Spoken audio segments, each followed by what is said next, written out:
હાલો.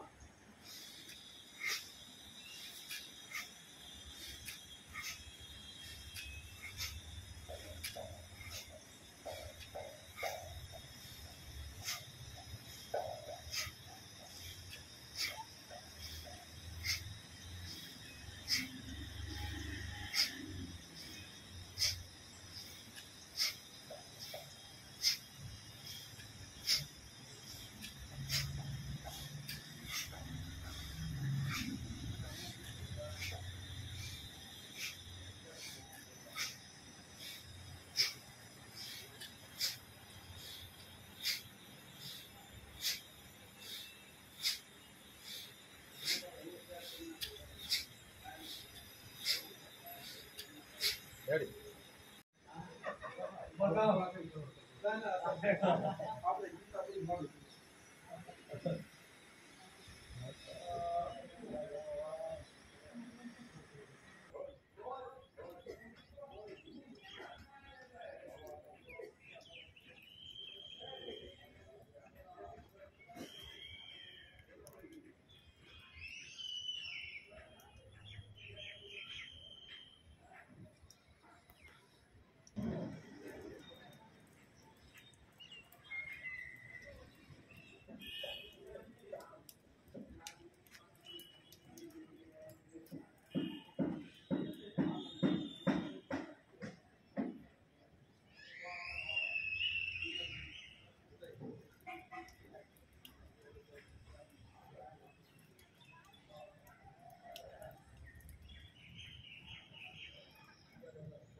आपूर्यमाणमचलं प्रतिष्ठम्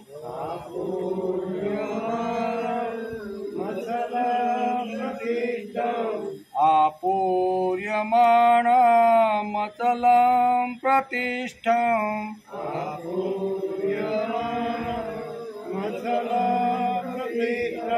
समुद्रमाप प्रविशन्ति यद्यत् समुद्रमाप प्रविशन्ति यद्यत्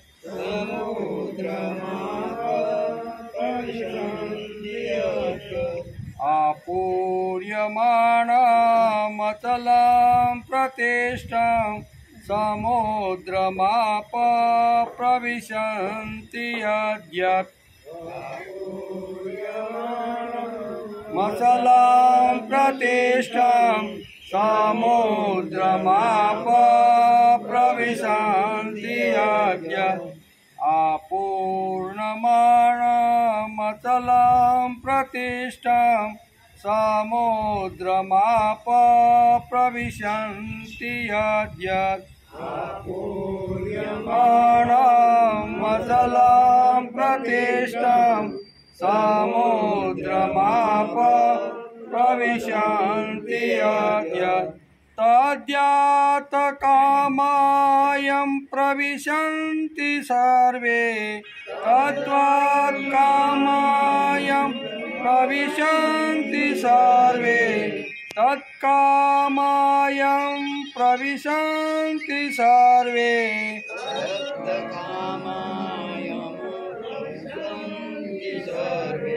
स शान्तिमाप्नोति न कामकामी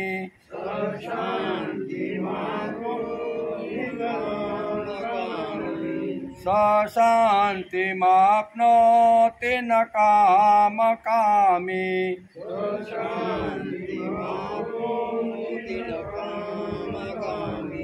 आपूर्यमाणमचलं प्रतिष्ठां समुद्रमाप प्रविशन्ति यद्यत् तद्यत् कामायं प्रविशन्ति सर्वे स शान्तिमाप्नोति न कामकामी यमाणमचलं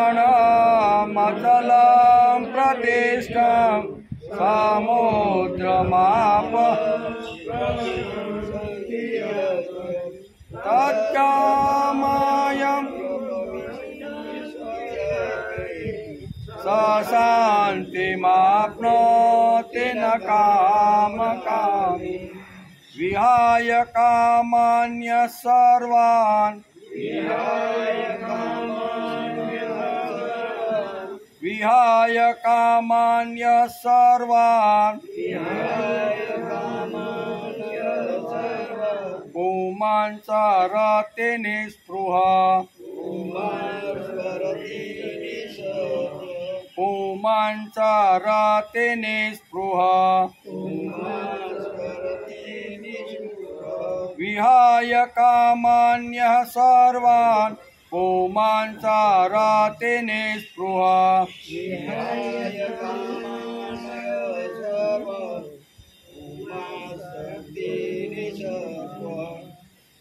विहाय कामान्यः सर्वान् मुपांसरति निःस्पृहः निर्ममो निरहंकार स शान्तिमधिगच्छति स शान्तिमधिगच्छति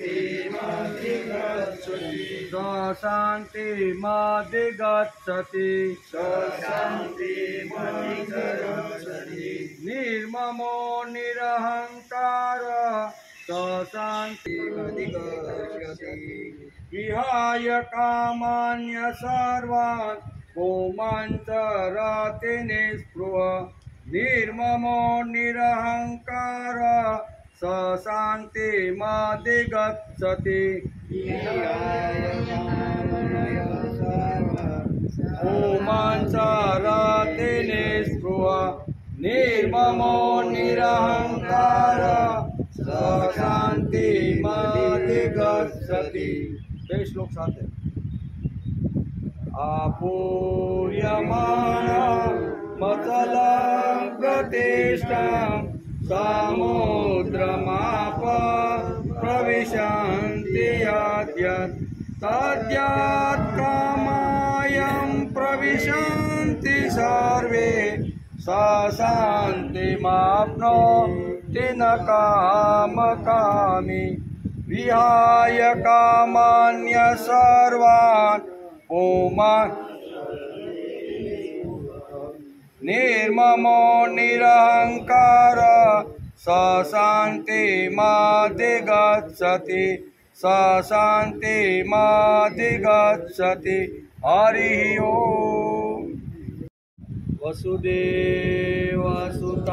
देवां कंसचाणूरमर्दनं देवकी परमानन्दं कृष्णं वन्दे जगद्गुरुं। गुरुर्ब्रह्मा गुरुर्विष्णु गुरुर्देवो महेश्वर गुरुर्साक्षात् परब्रह्म तस्मै श्री गुरुवे नमः। नारायण नमस्कृत्यं नरं चैव नरोत्तमं देवीं सरस्वती व्यासं ततो जयमुदीरयेत् ततो जयमुदीरयेत्।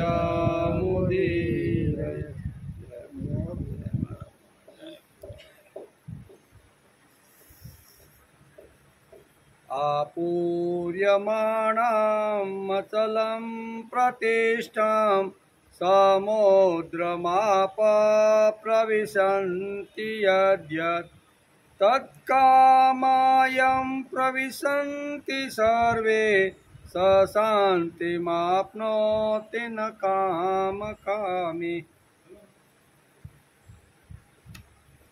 આજે શ્રીમદ ભગવદ્ ગીતા ચિંતન શરૂ થયું, એનો 138મો દિવસ.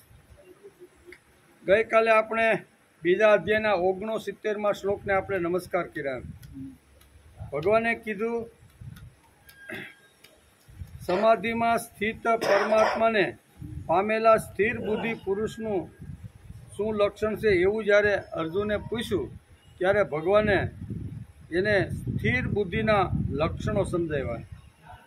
અર્જુને પૂછ્યું કે હે કેશવ, સમાધિમાં સ્થિત પરમાત્માને પામેલા સ્થિત પ્રજ્ઞ બુદ્ધિ પુરુષનું લક્ષણ શું છે? તે સ્થિત પ્રજ્ઞ બુદ્ધિમાન પુરુષ કેવી રીતે બોલે છે, કેવી રીતે બેસે છે, કેવી રીતે ચાલે છે, તેમનું આચરણ અને વ્યવહાર કેવો હોય છે, સામાન્ય અને તેનામાં શું તફાવત હોય છે? આવો અર્જુનનો પ્રશ્ન 55મા શ્લોકમાં હતો. એનો અહીંયા 69મા શ્લોકની અંદર છેલ્લે બધા જવાબો આપી ગયા છે. એનો આપણે ગઈકાલે વિચાર કર્યો. ભગવાન કહે છે કે હે પાર્થ, જે વખતે આ પુરુષ મનમાં રહેલી સઘળી કામનાઓ સમ્યક રીતે ત્યજી દેશે અને આત્માથી આત્મામાં જ સંતુષ્ટ રહે છે, ત્યારે તેને સ્થિત પ્રજ્ઞ કહેવામાં. આત્માથી આત્માનું સંધાન થવું જોઈએ. કેવું? આત્માથી આત્માનું જેનું સંધાન થાય છે તેને સ્થિત પ્રજ્ઞ કહેવામાં આવે છે, આમ ભગવાને કીધું. તેથી ગઈકાલે બંને એટલે સ્થિત પ્રજ્ઞ કેવી રીતનો હોય છે અને સામાન્ય માણસની સ્થિતિ કેવી હોય છે એનું વર્ણન આપણે ગઈકાલે જોતા હતા. બંનેનો ભેદ શું છે, બંનેમાં તફાવત શું છે, બંનેમાં ફેર શું છે, એનો ગઈકાલે આપણે વિચાર કર્યો. કર્મયોગના બારામાં જાગૃત અને ફળના બારામાં સૂઈ જવું, આને સ્થિત પ્રજ્ઞ કહેવાય. કેવો? કર્મ કરવામાં જાગૃત અને ફળ મળવાનું હોય ત્યારે સૂઈ જવાનું, એને કહેવાય સ્થિત પ્રજ્ઞ. સામાન્ય માણસ ફળના બારામાં જાગૃત હોય છે. કેવો? સામાન્ય માણસ ફળના બારામાં જાગૃત હોય છે અને કર્મના બારામાં સૂઈ જાય છે. આ તફાવત આપણે ગઈકાલે જોતા હતા કે ભાઈ સ્થિત પ્રજ્ઞ અને સામાન્ય પુરુષમાં તફાવત શું છે, ફરક શું છે? તો ફરક આટલો એમ, બરાબર ને? બીજું, કર્તવ્યના બારામાં એટલે કે સ્થિત પ્રજ્ઞ જાગૃત હોય છે, જ્યારે સામાન્ય માણસ હકના બારામાં જાગૃત હોય છે. કેવો? મને હક મળવો જોઈએ એમાં જાગૃત, પણ ફરજ આવે ત્યાં ફરજમાં એ ઢીલો થઈ જાય. બાપા પાસે હકની ભાષા બોલનાર આજે ઘણા બધા છે કે બાપા તારી સંપત્તિનો અડધો ભાગ અથવા મારા ભાગમાં જે આવે ને તારે મને હકની ભાષા બોલે, પણ ફરજ બાપ પાસે દીકરાએ કેવી રીતની કરવાની છે ને એનો કોઈ વિચાર કરતો નથી. તેથી આપણે ગઈકાલે આ બંનેમાં તફાવત શું છે, ફેરફાર શું છે, એનો આપણે 69મા શ્લોકની અંદર વિચાર કર્યો. બીજી વાત છે, સમસ્ત પ્રાણી માટે જે રાત્રિ છે તેમાં સંયમી મનુષ્ય જાગે છે, જેમ સઘળા પ્રાણીઓ જાગે છે તે મુનિની રાત્રિ છે. ચિત્ત પ્રજ્ઞાનું વર્ણન છે.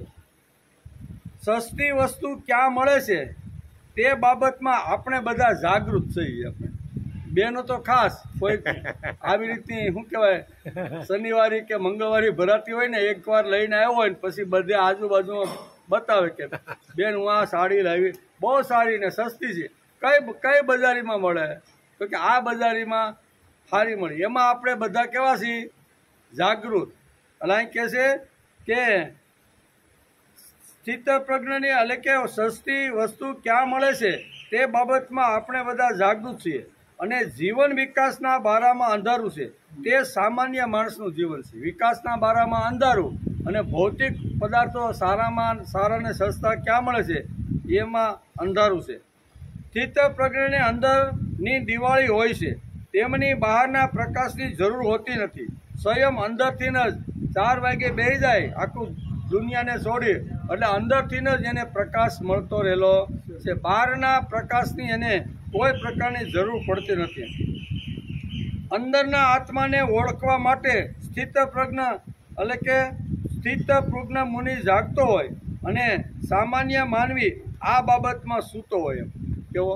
જીવન વિકાસના બારામાં એટલે કે અહીંયા સ્થિત પ્રજ્ઞ જાગૃત હોય છે અને ભોગી માણસ જે હોય છે ને એના બારાની અંદર એકદમ અંધકારમાં હોય છે.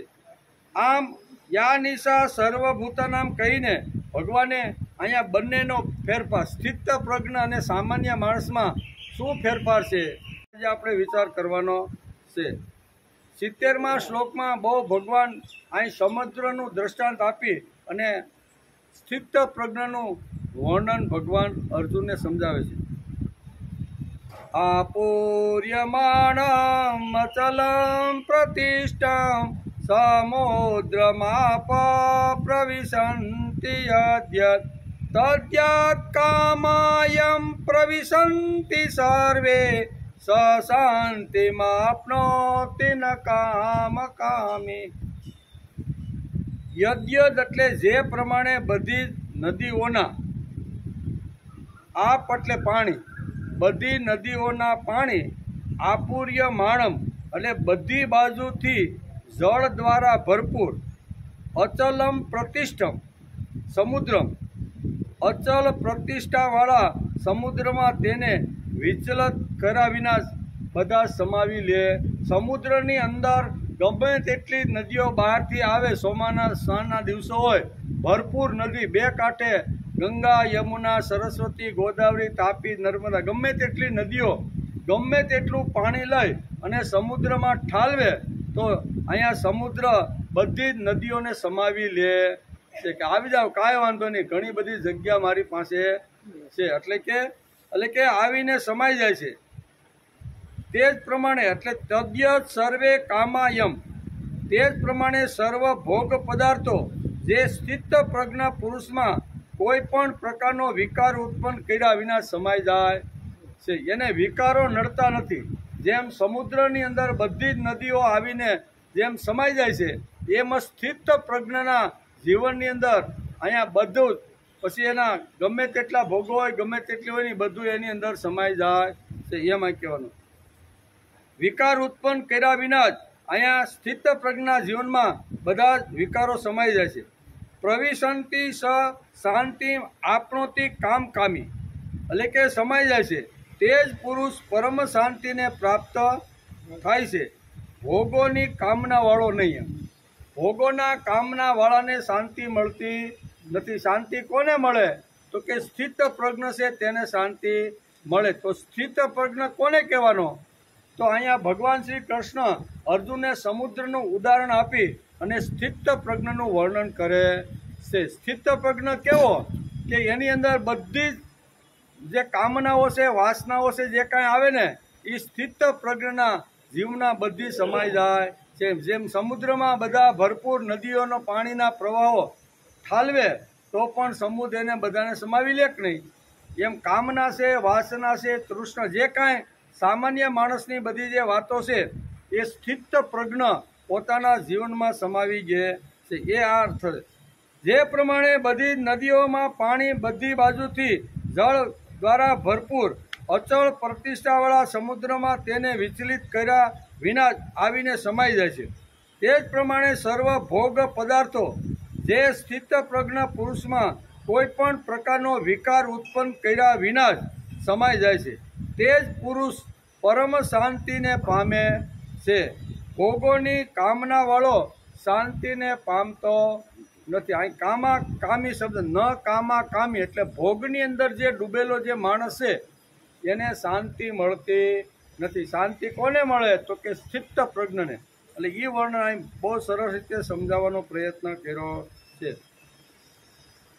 બીજી વાત, તે જ પ્રમાણે સર્વ ભોગ પદાર્થોને સ્થિત પ્રજ્ઞ પુરુષમાં કોઈ પણ પ્રકારનો વિકાર ઉત્પન્ન કર્યા વિના જ સમાઈ જાય છે. તે જ પુરુષ પરમ શાંતિને પ્રાપ્ત થાય છે, ભોગોની સમજણવાળાને નહીં. આગળના શ્લોકમાં બે પ્રકારના મૂળભૂત દૃષ્ટિકોણ હતા, તે આપણે સમજવાનો પ્રયત્ન કર્યો. 69માં મૂળભૂત બે સિદ્ધાંતો ભગવાને જે કીધા હતા એને આપણે રાત્રિ અને દિવસમાં જેમ ફરક હોય તેમ સ્થિત પ્રજ્ઞ અને સામાન્ય માણસમાં ફરક છે. આ સિદ્ધાંતો 69ના શ્લોકમાં ભગવાને સમજાવ્યા હતા. તેથી અહીં કહે છે કે આગળના શ્લોકમાં બે પ્રકારના મૂળભૂત દૃષ્ટિકોણ અને તેનો ફરક સમજાવ્યો હતો. આ સ્થિત પ્રજ્ઞ વ્યવહારમાં કેવી રીતે રહે એવો પ્રશ્ન ઉપસ્થિત થાય છે કે તેની આજુબાજુમાં વિષયો હોય તો તે વિષયોમાં ફરે છે કે નહીં, અને ફરે તો તે કેવી રીતે ફરે છે. આવો જે અર્જુનનો જે પ્રશ્ન હતો ને એ 69 ને 70 આ બે શ્લોકની અંદર બહુ સરસ રીતે સમજાવવાનો અર્જુનને ભગવાને પ્રયત્ન કર્યો છે. આ શ્લોકમાં સમજાવ્યું છે કે સ્થિત પ્રજ્ઞ વિષયોમાં ફરતો રહીને શાંતિ મેળવે છે. કામીને શાંતિ મળતી નથી. આ લખ્યું ને ન કામી એટલે કામી માણસ જે હોય છે ને એને શાંતિ મળતી નથી. આ વાત ભગવાન સમુદ્રનું દ્રષ્ટાંત આપી અને અર્જુનને સમજાવવા માગે. દ્રષ્ટાંત શેનું આપ્યું તો કે સમુદ્રનું. શા માટે તો કે સમુદ્રમાં ગમે તેટલું પાણી હોય પણ બહારની નદીઓ ભરપૂર પાણી લઈને જો એની પાસે આવે ને તો પણ ગમે તેટલું એની અંદર પાણી હોય તો પણ એને સમાવી લે છે. એટલે સમુદ્રનું દ્રષ્ટાંત આપે છે. સમુદ્રમાં બધી જ નદીઓ ઠલવાય છે પણ તે છતાં સમુદ્ર શાંત રહે છે. તેઓ બધી નદીઓ ઠલવાય પણ છતાં શાંત રહે છે. સમુદ્ર કોઈ દિવસ અશાંત કે અસ્વસ્થ થતો શાંત, ગમે તેટલી નદીઓ એની અંદર પાણી ઠાલવે એટલે એ છતાંય શાંત હોય છે. સમુદ્ર જીવનમાં એટલે કે સમુદ્રના જીવનમાં ઊંડાણ છે અને ગંભીરતા છે. આવી રીતે સ્થિત પ્રજ્ઞના જીવનમાં પણ ગંભીરતા અને ઊંડાણ હોવું જોઈએ એમ સમુદ્રનું દ્રષ્ટાંત આપી અને ગીતાકાર ભગવાન આ શ્લોકની અંદર આપણે સમજાવે છે. ગંભીરતા અને ઊંડાણને લીધે સમુદ્રને શાંતિ મળે છે. સમુદ્રમાં નાની મોટી બધી જ નદીઓ આવીને મળે છે પણ છતાંય એ સલકાતી નથી અથવા ઉભરાતી નથી અથવા અશાંત થતી નથી. એમ કે અશાંત થતી નથી છતાં તે પોતાની મર્યાદાઓ છોડતો નથી. આટલી બધી નદીઓ ચારે બાજુથી સમુદ્રમાં ઠલવાય પણ છતાંય સમુદ્ર પોતાની મર્યાદાઓ છોડતો નથી. જેવી રીતે સ્થિત પ્રજ્ઞના જીવનમાં જુદી જુદી કામનાઓ આવે તો પણ તે પોતાની મર્યાદા છોડતો નથી. અહીંયા સ્થિત પ્રજ્ઞને ભગવાન શ્રી કૃષ્ણે સમુદ્રની સાથે સમજાવવાનો પ્રયત્ન કર્યો છે કે સમુદ્રનો જેમ ગંભીરતા છે, સમુદ્રની અંદર જેમ સ્થિરતા છે, સમુદ્રમાં જેમ ઊંડાણ છે એવી સ્થિરતા અને ઊંડાણ સ્થિત પ્રજ્ઞના જીવનમાં છે. એમાં દ્રષ્ટાંત સમુદ્રનું દ્રષ્ટાંત આપી અને ભગવાન અર્જુનને સમજાવે છે. નદીઓ બધી સમુદ્ર પાસે આવે છે. ક્યાં જાય?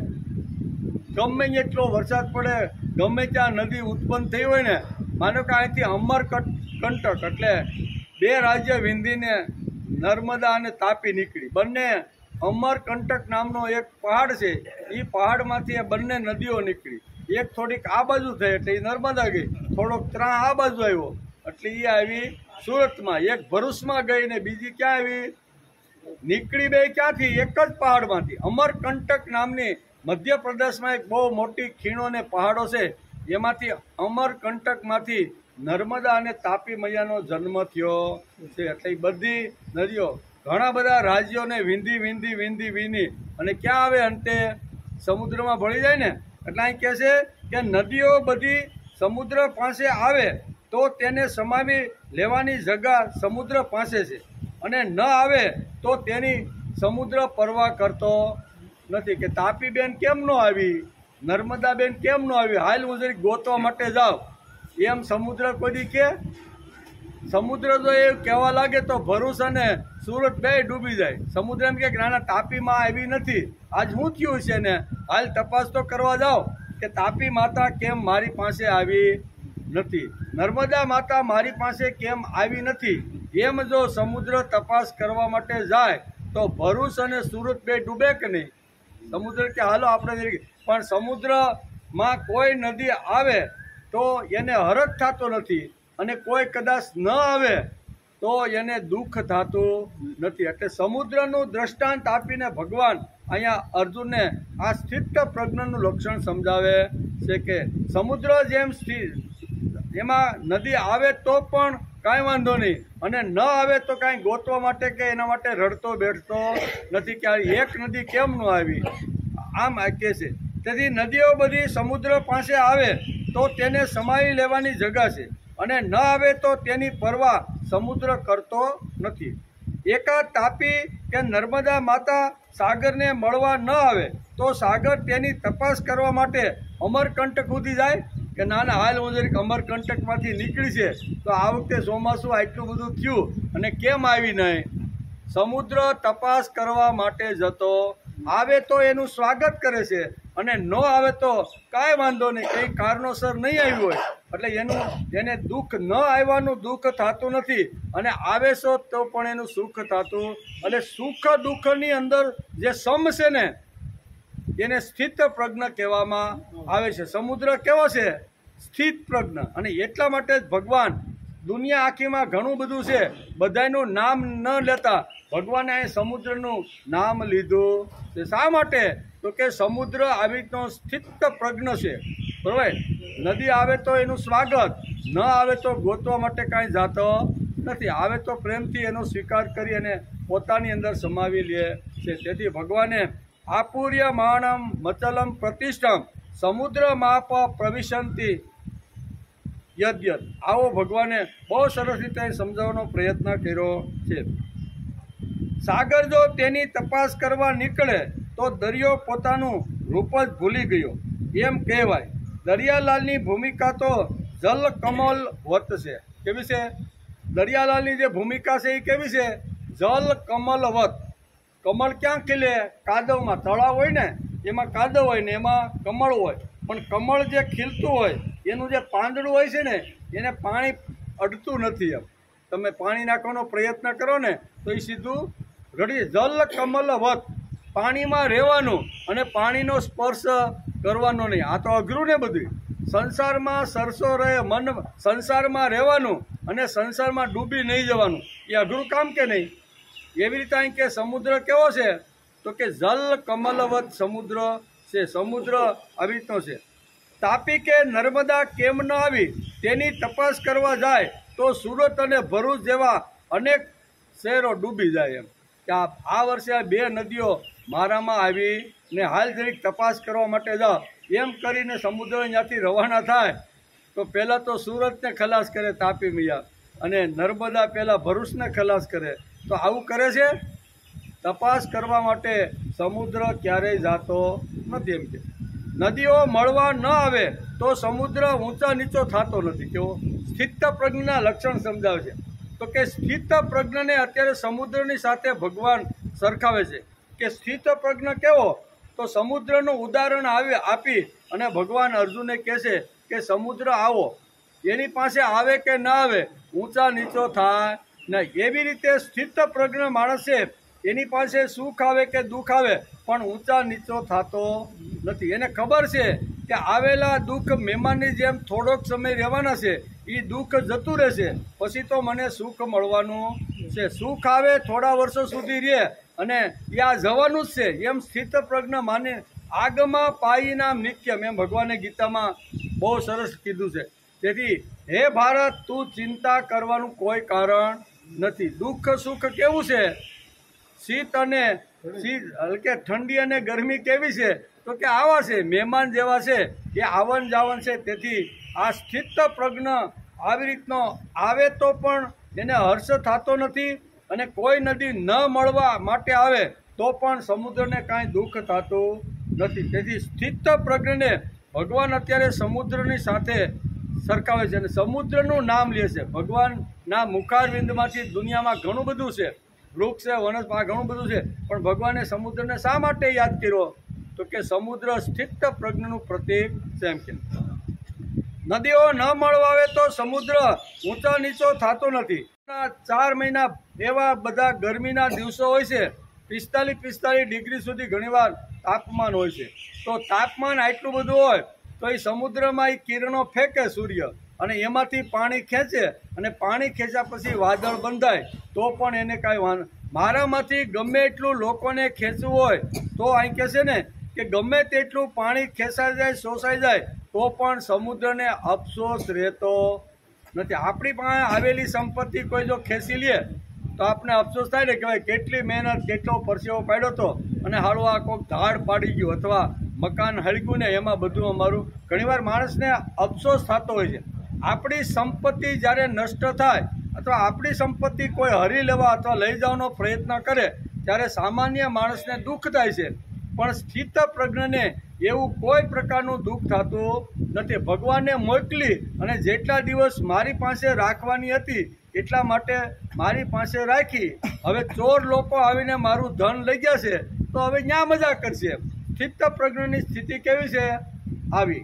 આપણે તો રાડો રાડ ને બરાડા બરાડ ભાઈ ચોરાઈ ગયું. સ્થિત પ્રજ્ઞની સ્થિતિ આવી રીતની છે. સમુદ્રની સાથે ભગવાન એટલે જ આ એનું વર્ણન કરે છે. પાણી શોષે જાય, 45 ડિગ્રી સુધી તાપ પડે અને બધા જ કિરણો સમુદ્રમાંથી પાણી લઈ અને સુંદર મજાનું વાદળ બનાવે અને આટલું પાણી બધું શોષી અંદરથી લઈ લે તો પણ સમુદ્રને કાંઈ દુઃખ થતું નથી. એવી રીતે સ્થિત પ્રજ્ઞના જીવનની અંદર પણ ઘણીવાર વસ્તુ આવે પણ વહી જાય તો પણ એને કાંઈ અફસોસ કે દુઃખ થતું નથી. તેથી એને દુઃખ પણ થતું નથી. નદી મળે તો સુખ નહીં અને ન મળે તો દુઃખ નહીં. સૂર્ય તેનું પાણી ખેંચી લે તો સમુદ્રને અફસોસ થતો નથી એમ કે. અને વરસાદ રૂપે પાણી મળે તો દરિયો હરખાતો નથી. પાછું પાણી તો એને હોતી મળે ને. જેમ ધરતી ઉપર વાદળ પાણી વરસાવે એમ સમુદ્રમાં પણ વરસાદ તો પડે જ છે. અને એકવાર તો સૂર્યના કિરણોએ પાણી ખેંચી લીધું તો એને કંઈ શું કહેશે અફસોસ નથી. અને એ જ પાણી વાદળ થઈ અને પાછું સમુદ્રમાં જો આવી રીતનું વરસાવે તો અહીં કહેશે કે સમુદ્રમાં આવી ધીર ગંભીરતા છે, હરખાતો નથી. સમુદ્રની આવી ધીર ગંભીરતા છે તેનું દર્શન આપીને ભગવાન અર્જુનને અહીંયા સમુદ્રનું દ્રષ્ટાંત આપીને સ્થિત પ્રજ્ઞનું વર્ણન કરે છે. બરાબર. વરસાદ રૂપે પાણી મળે તો દરિયો હરખાતો નથી અને સમુદ્ર એટલે કે સમુદ્રની આવી ધીર ગંભીરતા છે તેનું દૃષ્ટાંત આપીને ભગવાન અર્જુનને આ સ્થિત પ્રજ્ઞાનું લક્ષણ અથવા એ કેવા કામ કરે છે એનું વર્ણન કરે છે. ભગવાન કહે છે ન કામ કામી. આ શ્લોકની અંદર એક શબ્દ ભગવાને મૂક્યો છે ન કામ કામી. એનો અર્થ થાય કામ કામીને શાંતિ મળતી નથી. જે સતત કામના અને વાસનાને તૃષ્ણામાં જે સમાજ અથવા જે માણસ લાગેલો છે એને હું કોણ છું, શા માટે આવ્યો છું, મારે શું કરવાનું છે, ભગવાને સુંદર મજાનો માનવ દેહ મને શા માટે આપ્યો છે, સરસ મજાનો પરિવાર આપ્યો છે, ધંધો બીજ બધું જ મને ભગવાને મને શા માટે આપ્યું એનો વિચાર ન કરતા ફક્ત કામ ને કામનાઓ માટે કામનામાં એટલો રત રહે છે, એટલો ડૂબી જાય છે કે જેમ ભમરો જેમ કમળની અંદર આવી રીતે સુવાસ લેવા માટે આવ્યો અને ખેંચવાની શરૂઆત એણે કરી. ખેંચતા એને એમ થયું કે આમાં તો મજાને છે, પણ અંતે શું થયું એનું? અંતે એનો નાશ થઈ જાય છે. એટલે સતત જે માણસ તૃષ્ણા અને કામનાની અંદર પડ્યો રહે છે ને એનું ન કામ કામી એટલે કે આવા કામી માણસને કોઈ દિવસ શાંતિ મળતી નથી. તેથી આ શ્લોકમાં કહે છે આપૂર્યમાણ મચલમ પ્રતિષ્ઠમ સમુદ્ર માપ પ્રવિશંતિ યદ્ય તદ્યાત કામા યમ પ્રવિશેન સર્વ. શું કહે છે? તદ્યાત કામા યમ પ્રવિશંતિ સર્વે સ શાંતિ માપનોતી ન કામ કામી. સ્થિત પ્રજ્ઞને શાંતિ મળે છે પણ કામ કામીને શાંતિ મળતી નથી. આ બે વાતો ભગવાને આ શ્લોકની અંદર સમજાવવાનો પ્રયત્ન કર્યો છે. તેથી કામ કામીને શાંતિ મળતી નથી પણ આપ્ત કામીને શાંતિ મળે છે. જે આપ્ત કામી છે તે આપ્ત કામી હોવો જોઈએ. આપ્ત કામી અકામી હોવો જોઈએ અને અકામી પૂર્ણ હોવો જોઈએ અને પૂર્ણ હોય તો જ અકામી થઈ શકે છે. અકામી એટલે જેને કામના નથી તે એના માટે અકામી શબ્દ અહીંયા ગીતાકાર વાપરે છે. જેને કોઈ પ્રકારની કામના નથી, કોઈ પ્રકારની તૃષ્ણા નથી, કોઈ પ્રકારની વાસના નથી, પુરુષાર્થ કરે છે, પરસેવો પાડે છે, મહેનત કરે છે અને રોજીરોટી કમાવા માટે ઘણો બધો પ્રયત્ન કરે છે અને પ્રયત્ન કર્યા પછી જે કાંઈ મળે એને પ્રસાદ સમજી અને એને ભોગવવાનો પ્રયત્ન કરે છે. આને સ્થિત પ્રજ્ઞ કહેવામાં આવે છે. ભાઈ ભગવાનને કે ભગવાન મેં 8 કલાક પુરુષાર્થ કર્યો, પરસેવો પાડ્યો અને 8 કલાકમાં તારે મને જે દેવાનું હતું એ તે મને પ્રસાદ રૂપે આપી દીધું છે. અને એમાં સંતોષ રાખી અને વ્યવહાર સંસાર જીવવાનો જે પ્રયત્ન કરે છે એને સ્થિત પ્રજ્ઞ કહેવામાં આવે છે. અને કામકામી ને શું હોય, આજ આટલું મેળવ્યું, હજી આ મેળવવાનું બાકી, આવતીકાલે આટલું પાછું મેળવીશ, સતત આવી જ રીતનો કામના વાસના ભોગ તૃષ્ણાનો સતત મગજની અંદર જેનો વિચાર આવતો હોય, આવા લોકોને શ્રીમદ ભગવદ્ ગીતાના બીજા અધ્યાયમાં ભગવાન સમુદ્રનું દ્રષ્ટાંત આપીને કહે છે આવા કામીઓને શાંતિ મળતી નથી. આ શ્લોકની અંદર શું કે ન કામી શાંતિ, એટલે કે આવા જે કામી લોકો છે, તૃષ્ણા જેને સતત આવી રીતની વળગી રહેલી છે, એવા લોકોને ક્યારેય શાંતિ મળતી નથી. અકામી એટલે જેને કામના નથી, તે જ્યારે અપૂર્ણતાઓનો ભાસ ચાલ્યો જાય છે ત્યારે તે પૂર્ણતા આવે. એમ ભગવાન બહુ સરસ રીતે અહીંયા સમજાવવાનો પ્રયત્ન કરે છે કે સ્થિત પ્રજ્ઞનું લક્ષણ કેવું હોય છે અને સામાન્ય લોકો કેવી રીતના જીવે છે, એ બેનો તફાવત બતાવે છે. મને કંઈ ઓછું છે આવું માણસને જ્યાં સુધી લાગે છે ત્યાં સુધી કામના આવવાની ને જ્યાં સુધી મારા જીવનમાં ઓછું છે, મારા ઘરમાં મોટર નથી, જ્યારે માણસની જે વધતી હોય છે ત્યાં સુધી એને શાંતિ મળવાની નથી, ત્યાં સુધી કામના આવવાની, એમ ગીતાકાર કહે છે. અને એ કામના તૃષ્ણામાં જ્યારે પરિવર્તન થાય છે ત્યારે એને અશાંતિ મળે છે, એને શાંતિ મળતી નથી. પૂર્ણતા આવે ત્યારે જ અકામી થવાય. પૂર્ણતા એટલે કે પૂર્ણતા સ્થિરતામાંથી આવે અને સંચલતા પ્રતિષ્ઠાવાનને જ મળે. આવો આપૂર્યમાણમ પ્રચલમ પ્રતિષ્ઠમ જે છે તે જ શાંત અને તૃપ્ત રહે છે, એમ ભગવાન આ શ્લોકની અંદર સમજાવે છે. બે વાત ભગવાન અહીં સમજાવે છે. એક તો જે સંતોષી છે, પ્રયત્ન કરે છે, પુરુષાર્થ કરે છે, અને પુરુષાર્થ કર્યા પછી જે કાંઈ પ્રાપ્ત થાય એમાં ભગવાનનો પ્રસાદ સમજીને જે ભોગવાનો પ્રયત્ન કરે છે એને શાંતિ મળે છે. આજે મને આટલું ધન મળ્યું, આવતીકાલે આટલું મેળવીશ, આજે આનું ડોકું કાપ્યું, કાલે આને હું સિંહામાં પૂરી, આવા જે કામી લોકો છે ને એને ક્યારેય શાંતિ મળતી. એટલે બે વાતો ભગવાન આ શ્લોકની અંદર સમુદ્રનું દ્રષ્ટાંત આપીને અર્જુનને ભગવાન સમજાવે છે. ન કામી એટલે કામનાની પાછળ જે પડે છે તેમને શાંતિ મળતી. ફક્ત કામનાની જ પાછળ જે પડે છે તેને શાંતિ મળતી નથી. કામી એટલે કામનાથી કામના, કેવી કામી એટલે કામનાથી કામનામાં ખેંચવાનો પ્રયત્ન કરે છે. બીજી વાત, સાગરને શાંતિ મળે છે કારણ કે તે કામનાની પાછળ ફરતો જ નથી. 2-5 નદીઓ ન આવે તો કાંઈ કેમ ન આવી, મને થોડુંક ઓછું પડશે, મને અહીં જરૂર હતી, એવી કામનાઓ રાખીને એ કાંઈ નદીઓની શોધખોળ કરવા કાંઈ સમુદ્ર પોતાના આવી રીતનું છોડીને જતો નથી. સાગરને શાંતિ મળે છે કારણ કે તેને નાની પાછળ ફરતો જ નથી. બધી નદીઓ સમુદ્રમાં આવે તો સલકાતો પણ નથી. જો બધી દુનિયાભરની નદીઓ આખી બધી, આ તો આપણે અહીંયા છે, વિદેશમાં કેટલી બધી નદીઓ છે. આખા દુનિયાનો વિચાર કરો તો બધી નદીઓ અંતે જાય ક્યાં? દરિયામાં. ને દરિયાની જગ્યા કેટલી? તો કે પૃથ્વી 1 ભાગ ને 3 ભાગનું પાણી. કેટલું? 3 ભાગનું, આ પૃથ્વી ઉપર 3 ભાગનું પાણી છે અને 1 જ ભાગ જમીન છે. તો આ બધું જમીનનું પાણી અથવા ઉપરથી વરસતું રહેલું વાદળાનું પાણી સમુદ્રમાં પણ પડે અને પૃથ્વી ઉપર પડે, બધું જ પાણી સમુદ્રની અંદર જાય તો પણ સમુદ્ર છલકાતો નથી. આ સ્થિત પ્રજ્ઞાનું લક્ષણ ભગવાન સમુદ્રનું ઉદાહરણ આપીને અહીં સમજાવે છે. સાગરને શાંતિ મળે છે કારણ કે તે કામનાની પાછળ દોડતો નથી. એકાદ વાર દુષ્કાળ આવે તો સમુદ્રને કંઈક ફરક પડતો નથી. દુષ્કાળ આવે, પાણી વાદળાના વર્ષે નહીં, ધરતી ઉપરથી સમુદ્રમાં ન જાય તો એને કાંઈ ફરક પડતો નથી. એકાદ દુષ્કાળ આવે તો સમુદ્રને કંઈક ફરક પડતો નથી. સારું વરસ થાય તો પણ તેને કોઈ ફરક પડતો. ખૂબ વરસાદ પડે અને 2 કાંઠે નદીઓ ભરપૂર આવી સમુદ્રમાં જાય તો પણ ફરક પડે નહીં. અને દુષ્કાળની અંદર નદીઓ સુકાઈ ગઈ હોય તો પણ ન આવે તો પણ એને કોઈ ફરક પડતો નથી. તેથી ભગવાને બહુ સરસ રીતે દુનિયામાં ઘણી વસ્તુ, ઘણા તત્વો એવા છે કે બીજા તત્વોનું દ્રષ્ટાંત નહીં આપતા, ભગવાન 70મા શ્લોકની અંદર સમુદ્રનું દ્રષ્ટાંત આટલા માટે આપે છે કે સ્થિતપ્રજ્ઞ કેવો, તો કે સમુદ્ર જેવો.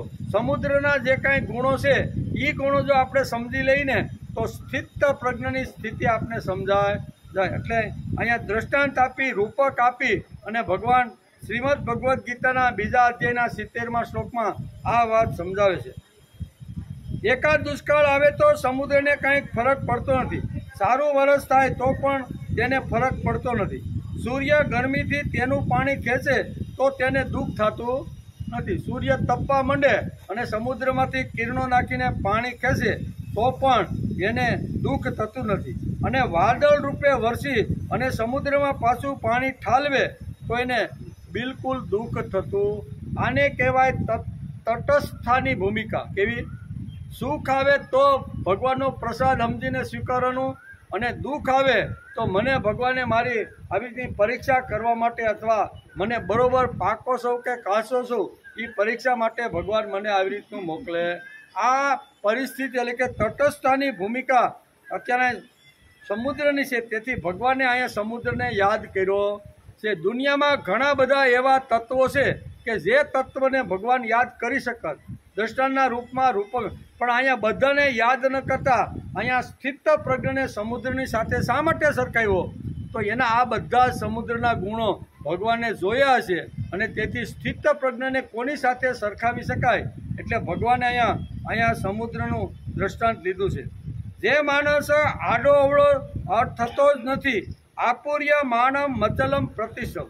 જે માણસ કોઈ દિવસ આડો અવળો થતો જ નથી, જે પ્રમાણે બધું બાજુથી જળ દ્વારા ભરપૂર નદીઓ બધી સમુદ્રમાં આવે તો કાંઈ વાંધો નહીં, એનું બરોબર સારી રીતે સ્વાગત કરી લે છે. પણ એકાદ બે નદી નર્મદા મૈયા કે તાપી મૈયા કદાચ એને મળવા માટે ન જાય તો એ હાભરો ભાભરો આપણી ભાષામાં કેવું હોય તો ઊંચા નીચો કાંઈ થતો નથી. કેમ ન આવી બેન નર્મદા બેન, તમે કેમ ન આવ્યા? એ કાંઈ સમુદ્ર ગોતવા માટે જતો નથી. તટસ્થતાની ભૂમિકા સમુદ્રની છે.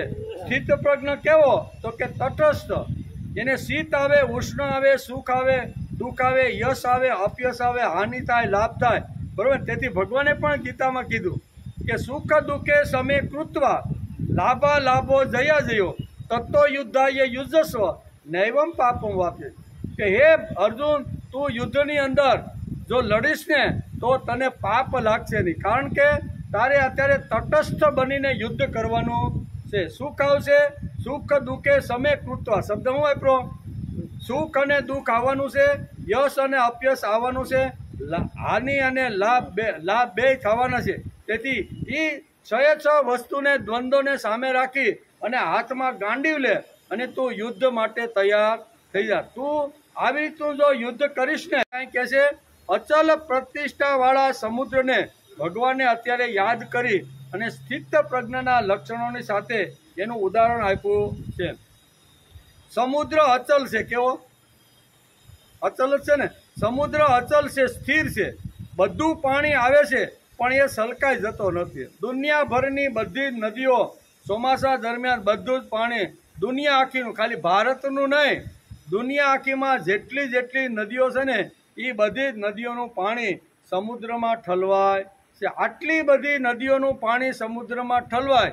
એ ઉપરાંત વાદળ રૂપે સાગરની અંદર પણ જે વરસાદ પડે છે પણ છતાંય એ અચલ રહે છે, બરોબર ને. બધું જેટલું આવે ને એ બધાનો સ્વીકાર કરી લે છે. બધું પાણી આવે છે પણ તે સલકાઈ જતો નથી. સ્થિત પ્રજ્ઞ સલકાતો નથી. આપણે તો સલકાઈ જાય. આપણે સામાન્ય 10x10ની રૂમમાં રહેતા હોય 15-20 વર્ષથી, અને અચાનક ક્યાંય લોટરી લાગી ગઈ 2-5 કરોડની, બરોબર, તો આપણે કેવા છીએ? આપણે સલકાઈ જાય. બજારમાં હાલવાની શરૂઆત થાય ને એટલે ખબર પડે કે આમાં કાંઈક આવ્યું, ફેરફાર પડ્યો છે. ફેરફાર પડવાનું કારણ આવે તો સલકાઈ જાય અને ન આવે તો ગંભીર થઈને રહે. સમુદ્ર આને આવું નથી. સમુદ્રમાં આવે તો સ્વાગત, ન આવે તો કાંઈ કેમ નથી આવી નર્મદાબેન હાલ, હું જરીક નર્મદાબેનને ગોતવા માટે જરીક એના કાંઠે હાલો જાઉં, એવું છે? કોઈથી સાંભળ્યું અત્યાર સુધી કે એકાદી નદી ન આવી હોય અથવા દુષ્કાળ પડ્યો હોય અને નદી ન આવી હોય તો સમુદ્ર એવો વિચાર કરે છે કે આજ કેમ નહીં આવ્યું હોય, શા માટે નહીં આવ્યું હોય? હાલ હું એક તપાસ કરવા માટે જાઉં છું. એ આવે તો એનું સ્વાગત છે, અને ન આવે તો હાંભળો ભાંભળો થતો નથી. આપણું કેવું કાંઈ ન હોય ને અચાનક જો આપણે મળી જાય ને તો ખબર પડે કે આ બે વેત ઊંચો હાલવા માંડ્યો છે, એટલે આપણે ખબર પડે કે આની ક્યાંકથી ધનની પ્રાપ્તિ ગમે ત્યાંથી થઈ ગઈ છે. એટલે આપણું બધાનું આવું સ્થિત પ્રજ્ઞના જીવનમાં સુખ આવે, દુઃખ આવે, યશ આવે, અપયશ આવે, હાનિ થાય, લાભ થાય, બધું જ થાય, પણ એ અચલ રહે છે. કેવો? એને કોઈ પ્રકારની સમુદ્રને જેમ અસર થતી નથી, એવી રીતે સ્થિત પ્રજ્ઞા મન અને બુદ્ધિમાં અસર થતી નથી. તેથી અહીંયા ભગવાન કહે છે કે સમુદ્ર અચલ છે, સમુદ્ર સ્થિર છે, બધું પાણી આવે છે પણ તે સલકાઈ જતો નથી. તેથી અહીંયા સ્થિત પ્રજ્ઞનું જીવન સમુદ્રની સાથે સરખાવવામાં આવ્યું છે. સાગર મસ્ત થઈને ગીતો ગાય છે, અને મોજા પાસે બેહો ને ઘડીક શાંતિથી તો ખબર પડે. એકદમ મોજા ધીમે ધીમે આવતા હોય ને પાછા જાય ને પાછા આવે ને ઉપર ફીણ વળે, એટલે એનું સંગીત, એનું ગીત તો આપણે સાંભળતા ને સમજતા આપણે આવડવું જોઈએ કે આટલું મધુર કાવ્ય સમુદ્ર પોતાના મોજાઓથી આખી દુનિયાને પીરસતો રહેલો છે. સાગર મસ્ત થઈને ગીતો ગાય છે, અને સાગરની નિંદા પણ ઘણા લોકો કરે છે.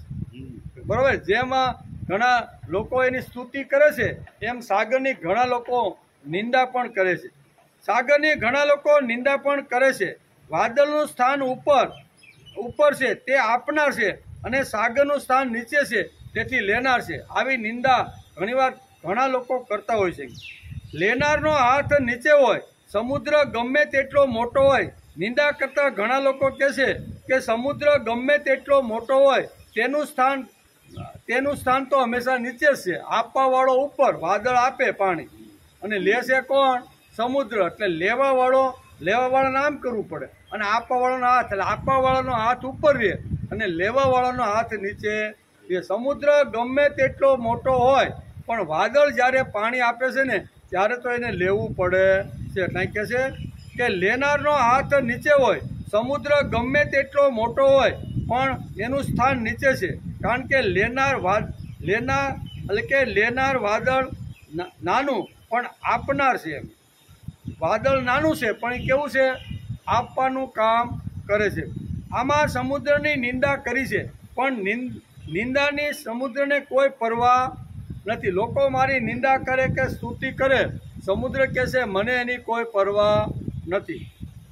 આમાં સમુદ્રની નિંદા છે, પણ નિંદાની સમુદ્રને કોઈ પ્રકારની પરવા નથી. એનું કારણ જરાક ઊંડા જાઓ અને માખણ કાઢો તો વાદળ પાણી આપે છે, પણ વાદળને પાણી કોણ આપે છે? થોડાક ઊંડા જઈને જો આપણે વિચાર કરીએ, ઘણીવાર વાદળને એમ થાય કે ભાઈ હું તો પાણી આપું છું, ભલે હું નાનકડું એવું વાદળ છું, પણ આપવાનું કામ કરું છું એટલે હું મોટો. સમુદ્ર ગમે તેટલો અગાઢ અને મોટો હોય પણ છતાં એને લેવું પડે છે, એટલે એ ભલે મારા કરતાં નાનો. આવું ઘણીવાર વાદળીને થાય કે હું આપવાવાળો તેથી મોટો, હું દાન કરવા વાળો તેથી મોટો, અને સામે લેવાવાળો છે તેથી નાનો. ઘણીવાર આવી રીતનું થાય. પણ ઊંડા થોડાક આપણે જો ઉતરીએ અને આ જો આખો વિષયને સમજવાનો પ્રયત્ન કરીએ તો પાણી આવ્યું ક્યાંથી? મૂળ પ્રશ્ન આ છે. વાદળી એમ કહે છે કે હું આપવાનું કામ કરું છું, પણ તું આપશો વાદળી, પણ કોના લીધે, કેવી રીતના આપ્યું છે? તારી અંદર પાણી ક્યાંથી, કેવી રીતનું આવ્યું છે? એનો જો ઊંડો વિચાર કરીએ તો અંતે આપને લાગે કે બધું સમુદ્રમાંથી જ મળતું રહેલું છે. તરીકે છે આમાં સમુદ્રની નિંદા છે, પણ સમુદ્રને કોઈ પ્રકારની પરવા નથી. આનું કારણ જરાક ઊંડા જાઓ અને માખણ કાઢો. વાદળ પાણી આપે છે, પણ વાદળને પાણી કોણ આપે છે? ભાઈ, વાદળને કોઈ પાણી તો આપવાવાળું તો હશે ને. બાષ્પીભવનથી સમુદ્રનું પાણી સૂર્ય ખેંચે. જો પાણી મૂળ આવ્યું ક્યાંથી ભાઈ? સમુદ્રમાંથી. સમુદ્રમાં સૂર્ય આટલો મોટો તપે, એના કિરણો સમુદ્રના આવી રીતના પેલા ઉપર પડે અને એમાંથી બાષ્પીભવન થાય અને એમાંથી વાદળ બંધાય, અને વાદળ બંધાયા પછી એમાંથી પાણી વરસે. તો પાણી મૂળ આવ્યું ક્યાંથી? થોડાક ઊંડા જાય તો આપણે ખબર પડે કે આ બધું અંતે તો સમુદ્ર જ આપતો રહેલો છે. મૂળ વાત સમુદ્રની છે. એટલે કે બાષ્પીભવનથી સમુદ્રના પાણી સૂર્ય ખેંચે છે અને વાદળ બને છે. ત્યારે સમુદ્ર વાદળને પાણી આપે, વાદળ આપણને પાણી આપે. આપણે વાદળને યશ આપીએ છીએ અને સમુદ્રને યશ જોઈતો જ નથી. કર કે ન કર, મારા વખાણ કરી, સ્તુતિ કરતોય ભલે ન કરતોય ભલે, સમુદ્રને એની કાંઈ પડી નથી. એમ અહીં બહુ સરસ રીતે રૂપકના અંદર ભગવાન અહીંયા સમુદ્રનું આપૂર્ય માણમ પ્રતિષ્ઠમ એટલે કે આપૂર્ય માન પ્રચલમ પ્રતિષ્ઠમ સમુદ્ર માપ પ્રવિશંતિ યત. આમ સમુદ્રનું દ્રષ્ટાંત આપી અને ભગવાન આ વાત આપને સમજાવવા માગે. શ્રીમદ ભગવદ્ ગીતા અધ્યાય 2 સાંખ્ય યોગ અને શ્લોક નંબર 70. તેમાં ભગવાને પોતે સમુદ્રને યાદ કર્યો. સમુદ્રને સ્થિત પ્રજ્ઞ મુનિ કેવો હોય એની સાથે સમુદ્રનું સરખામણી કરવામાં આવી છે. એમાં ભગવાન કહે છે, આમાં સમુદ્રની ઘણા લોકો નિંદા કરે છે, પણ નિંદાની સમુદ્રને પરવાર નથી. એનું કારણ જરાક આપણે ઊંડા જઈને વિચારીએ તો એની અંદરથી માખણ મળશે. વાદળ પાણી આપે છે, પણ વાદળને પાણી કોણ આપે છે? ઉપર અત્યારે જે વાદળ વરસે ને આપણે અત્યારે ઉપર વરસે જ છે, તો એને પાણી કોણ આપે? પાણી કોણ આપે છે એનો વિચાર થોડુંક વલોણું કરીને જો આ વિચારોનું આ શ્લોકનું મનોમંથન કરીએ તો આપને ખબર પડે છે કે વાદળી જે વરસે છે ને એ યશ બધો વાદળી લઈ જાય છે. ભાઈ વાદળા બહુ હારા થયા, એને અમારે પાણીની જરૂર હતી ને મોટર વડે ચાલુ કરવાની તૈયારી હતી, પંપ બદલાવ્યો ને આ તો વાદળી વરસીને અમારા ખેતરમાં પાણી કર્યું. યશ કોને ગયો? વાદળીને. પણ વાદળીને જેણે પાણી આપ્યું છે એને યશ મળતો નથી. સમુદ્ર કે મારે ભાઈ યશની કાંઈ જરૂર નથી. બીજાનું જો કલ્યાણ થતું હોય અને બીજાને મારા પાણીથી જો યશ મળતો હોય તો મને કાંઈ વાંધો નથી. તેથી જ ભગવાન અહીંયા સમુદ્રને યાદ કરે છે. નહીંતર યાદ તો ઘણું કરવા જેવું આ તત્વ છે દુનિયાની અંદર. બાષ્પી ભવનથી સમુદ્રનું પાણી સૂર્ય ખેંચે છે અને વાદળ બને છે. ત્યારે સમુદ્ર વાદળને પાણી આપે, વાદળ આપણને પાણી આપે, આપણે વાદળને યશ આપીએ છીએ. શું કહે છે? વાદળને આપણે યશ આપીએ ને કે ભાઈ વાદળી વરસી, હો ભાઈ મોટર ચાલુ કરવાની હતી ને હવે જરૂર પડી નથી. શા માટે? તો કે વાદળી વરસી ગઈ. પાણી આપે, આપણે વાદળને યશ આપી. સમુદ્રને યશ જોઈતો જ નથી. સમુદ્રે આપ્યું છે તે ભગવાન ભૂલતા નથી. બધાય ભૂલી ગયા છે કે આ પાણી ઉપરથી જે વરસે છે ને એ અંતે પાણી તો સમુદ્રનું છે. એટલે દુનિયા આખી કદાચ ભૂલી જાય, બરાબર ને, પણ ભગવાન સમુદ્રને ભૂલતા નથી. તેથી અહીં સમુદ્રનું દ્રષ્ટાંત ભગવાન અહીંયા સ્થિત પ્રજ્ઞ કેવી રીતે હોય છે એનું દ્રષ્ટાંત અત્યારે આપે છે. આપણે વાદળને યશ આપી, સમુદ્રને યશ જોઈતો જ નથી. સમુદ્રે આપ્યું છે તે ભગવાન ભૂલતા નથી. તેથી ગીતામાં સમુદ્રને ભગવાનને યાદ કર્યો. બીજા ઘણા બધા તત્વો એવા છે, પણ આ ભગવાને સમુદ્રને યાદ કર્યો. શા માટે?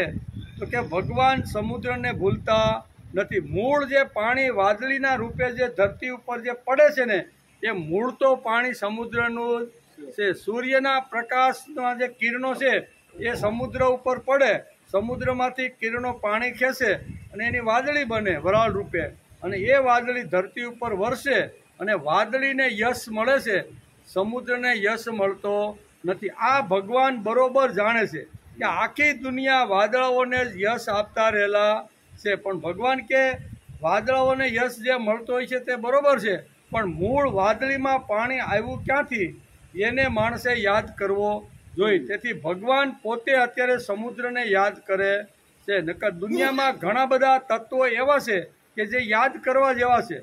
કારણ કે ગીતા જેવા ગ્રંથની અંદર ભગવાન કુરુક્ષેત્રના મેદાનમાં જો ગીતાનું તત્વજ્ઞાન અર્જુનને જો સમજાવતા હોય અને એમાં જો સમુદ્રનું નામ લેતા હોય તો એનો અર્થ એવો થયો કે સમુદ્રની પાસે ઘણા જ બધા તટસ્થતાના અને સ્થિત પ્રજ્ઞના ગુણો ભરેલા છે. તેથી બધા વાદળીને યશ આપે, ભગવાન સમુદ્રને યશ આપે, અને તેથી સમુદ્રનું નામ શ્રીમદ ભગવદ્ ગીતાના 2 અધ્યાયના 70મા શ્લોકની અંદર ભગવાને સમુદ્રનું નામ લીધું છે.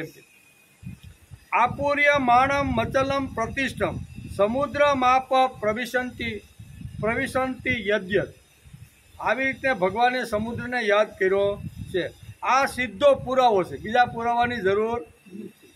ડાયરેક્ટ ભગવાને જ અહીંયા સિક્કો મારી દીધો છે. હું આ યશ જે બધો છે ને સમાજની અંદર વાદળીને ભલે લોકો યશ આપે, પણ મૂળ કારણ તો સમુદ્રમાંથી પાણી ખેંચાઈને જે વાદળી બની છે અને વાદળી રૂપે જે વરસે છે ને, મૂળ વસ્તુ તો અહીંયા સમુદ્રનું પાણી જ છે. તેથી ભગવાન અહીંયા સમુદ્રને યશ આપે છે.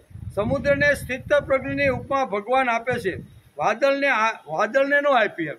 સ્થિત પ્રજ્ઞની જે શું કહેવાય ઉપમા જો આપવાની હોય તો ખરેખર વાદળીને આપવી જોઈએ ને, પણ ભગવાને વાદળીને સ્થિત પ્રજ્ઞની ઉપમા આપી નહીં, સમુદ્રને આપી એમ આપી ભગવાનને. તેથી ભગવાને સમુદ્રને આ શ્લોકમાં યાદ કર્યો છે. આપણને વાદળ દેખાય છે, પણ પ્રભુને વાદળને પાણી આપનાર સમુદ્ર દેખાય છે. આપણને વાદળી દેખાય, પણ વાદળીમાં જે પાણી આખું જે સંગ્રહ અને સ્ટોર થયો છે ને, એ જેમાંથી મળ્યું છે એ ભગવાનને સમુદ્ર દેખાય છે. એટલે ભગવાનને સમુદ્ર દેખાય છે. તેથી ગીતામાં ભગવાને સમુદ્રને યાદ કર્યો છે. ભગવાનના મુખમાંથી સમુદ્રને યાદ કર્યો એટલે એ ખૂબ જ મોટી વાત કહેવાય. આપણને બહારથી કામ કરનારા 2-4 માણસો દેખાતા હોય, પણ અંદર બેઠો છે તેથી કામ થાય છે તે ઘણા જોતા નથી. બહારથી આપણે કામ કરી કે ફલાણા ભાઈએ બહુ સરસ મારું કામ કરી દીધું, અમે બરાબર લગ્ન કર્યા, લગ્નમાં સારું બધું ગોઠવાઈ ગયું, જાન ગઈ, બધાને લાવ્યા, અને ફરીથી પાછું જ્યારે શું કાંઈ ખડું ઊભું થયું, તૂટવાની તૈયારી આવી, ત્યારે તમે વચ્ચે આવ્યા અને બહુ સરસ તમે કામ કરી. ઘણીવાર આપણે બહારના બધા લોકો જ્યારે આવા કામ થતા હોય ને, ત્યારે બહારના લોકો 2-5 લોકો આપણે દેખાતું કે એ લોકો અમારા નાના મોટા કામ કરે છે. પણ અહીંયા મહાપુરુષો છે, સ્થિત પ્રજ્ઞ છે ને, એ અંદર છે, કોઈ બેઠું છે અને કોઈ બહારના કામ કરી શકે છે. કોઈ અંદર બેઠો છે તેથી આપણે હાલીએ છીએ ને, તેથી બોલીએ છીએ, ખાઈએ છીએ, પાચન થાય છે, ઊંઘીએ છીએ, ઊંઘીને પાછા ચા પાણી પીને હાલવા માંડીએ છીએ. એનું કારણ શું છે? તો કે અંદર કોઈ શક્તિ બેઠી છે અને એ આપણને હલાવે છે. તેથી બહારના કામ આપણે બધા કરી શકીએ છીએ, પણ બહારના કામ કરવાવાળાને યશ મળે છે, અંદર જે હલાવે છે એનો કોઈ ભાવ પૂછતું નથી. તેથી દુનિયામાં કોઈ મહાપુરુષ આવે અને પાછા હલાવે એ કહેવાય તમે બહારના લોકોને તમે જે યશ અને તમે આવી રીતનું જે આપો છો ને એ તો બરાબર છે, પણ એ યશ જેના લીધે મળે છે એ યશને હલાવવા માટેની કોઈ અંદર શક્તિ બેઠીને કામ કરે છે એને તો તમે ભૂલી જ જાઓ છો. આમ કરીને મહાપુરુષ પાંડુરંગ શાસ્ત્રી જેવા મહાપુરુષ જગતમાં આવે અને આપણા જેવા સામાન્યને કે ભાઈ તારે એને યશ આપવાનું કોઈ કારણ, એને યશ મળ્યો છે અથવા એને કામ થયું છે એનું કારણ એની અંદર આવીને વિશ્વંભર આવીને બેઠો છે. વિશ્વને ચલાવવાળી, મને તમને ઉઠાડી અને સ્મૃતિ આપવાળી શક્તિ છે ને, એ એની અંદર આવીને બેઠી છે, એ હલાવે છે. તેથી આપણે હલીએ છીએ. એ આપણે જ્યારે ખાઈએ છીએ ત્યારે એ આપણું પાચન કરે છે, આપણે જ્યારે ઉઠી ત્યારે સ્મૃતિનું દાન કરે છે. એ શક્તિને કોઈ ભાવ પૂછતું નથી. બહારના બધા 5-25 લોકોનો બધો યશ ગાય, કીર્તિ ગાય, વાહ વાહ તમે હતા એટલે અમારું કામ બહુ સારી રીતે પતી ગયું છે. પણ એ જે કામ પત્યું છે એનું કારણ અંદર રહેલી શક્તિ એને પણ જગાડે છે. તેથી અહીં સમુદ્રની અંદર અહીંયા ઘણા લોકોને વાદળી યાદ આવે કે વાદળીએ અમારું બહુ સારું કામ કરી દીધું છે, પણ ભગવાન વાદળીને ન જોતા વાદળીની અંદર જેણે પાણી ભર્યું છે એ સમુદ્રને ભગવાને અત્યારે એને યાદ કર્યો. આપણે પણ આ વાત ગીતામાંથી આ વાત લેવાનો પ્રયત્ન કરવો જોઈએ.